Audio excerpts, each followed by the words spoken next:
नमस्कार प्रिय शिक्षार्थियों, मैं आपका पांडे सर आपके समक्ष पुनः उपस्थित हूँ।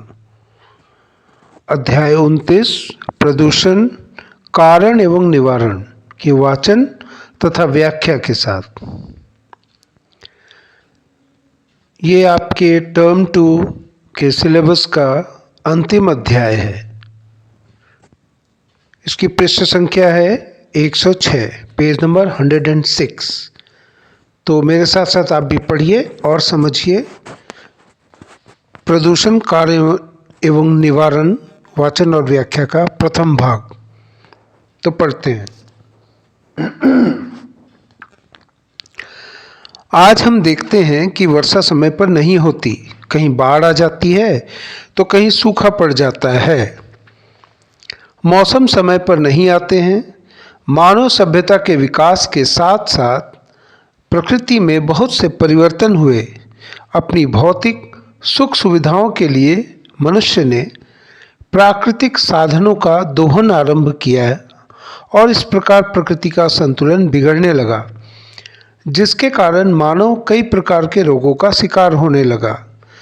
ज्यों-ज्यों प्रकृति का संतुलन बिगड़ता गया, त्यों-त्यों रोगों की संख्या में वृद्धि होती गई। अब न तो शुद्ध वायु है और न जल। यह समस्या केवल हमारे देश भारत की ही नहीं बल्कि विश्व की है।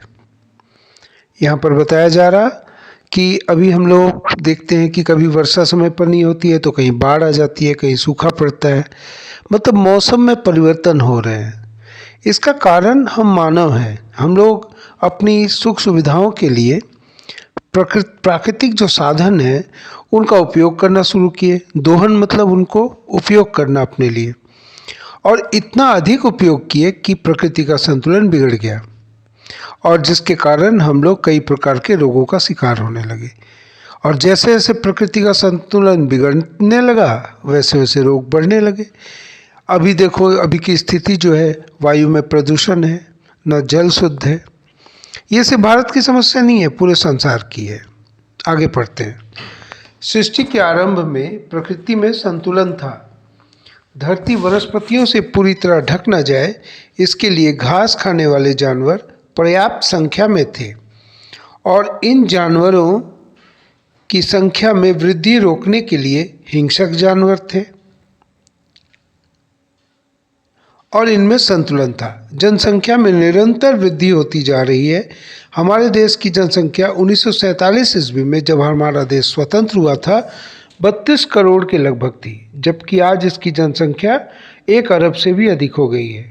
तो आप समझ रहे हैं पहले क्या था। सृष्टि के आरंभ में धरती में जब घास और पेड़ पौधे बहुत थे, पूरी तरह से पेड़ पौधों से ढक ना जाए इसके लिए घास खाने वाले जीव थे, और घास खाने वाले जो जानवर थे उनको रोकने के लिए हिंसक जानवर थे जो उनको खाते थे। इस प्रकार ये इकोसिस्टम बना हुआ था, संतुलन था। 1947 में जब हमारा देश आज़ाद हुआ तब 32 करोड़ के लगभग हमारी आबादी थी। अब ये 1 अरब से भी अधिक है। इस बढ़ती जनसंख्या के लिए उस समय उसी मात्रा में भोजन, वस्त्र, आवास की आवश्यकता है। विज्ञान की उन्नति के साथ साथ औद्योगिकरण के कारण बड़े बड़े उद्योगों की स्थापना हुई। सड़कों पर चलने वाले वाहनों की संख्या में निरंतर वृद्धि होती जा रही है। अब इन साधनों के लिए भूमि की आवश्यकता हुई, और इसकी पूर्ति के लिए वनों की अंधाधुंध कटाई हो रही है, और कारखानों से निकलने वाला विषैला धुआं वातावरण को दिन प्रतिदिन प्रदूषित कर रहा है। इस प्रकार वातावरण का दूषित होना ही प्रदूषण कहलाता है। तो हम लोगों ने क्या देखा, जैसे जैसे आबादी बढ़ती गई, भोजन, वस्त्र, आवास की जरूरत है, उद्योग लगने लगे, वाहनों की संख्या में वृद्धि हुई और भूमि की जरूरत पड़ी, वनों की अंधाधुंध कटाई हुई, और विषैला धुआं जो निकला वो वातावरण को प्रदूषण करने लगा। वातावरण का दूषित माने गंदा होना ही प्रदूषण कहलाता है। यह मुख्य रूप से 3 प्रकार का होता है: जल प्रदूषण, वायु प्रदूषण तथा ध्वनि प्रदूषण।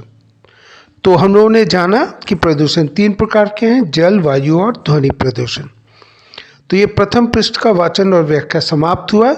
आप लोग इस वीडियो को बार बार देखिए और समझिए। यदि कोई असुविधा रहती है फिर भी, तो डीसीसी क्लास में मैं उपस्थित हूँ, मैं समझाने के लिए हूँ। जहाँ दिक्कत हो उसको अंडरलाइन करके रखिए। बहुत बहुत शुक्रिया, धन्यवाद।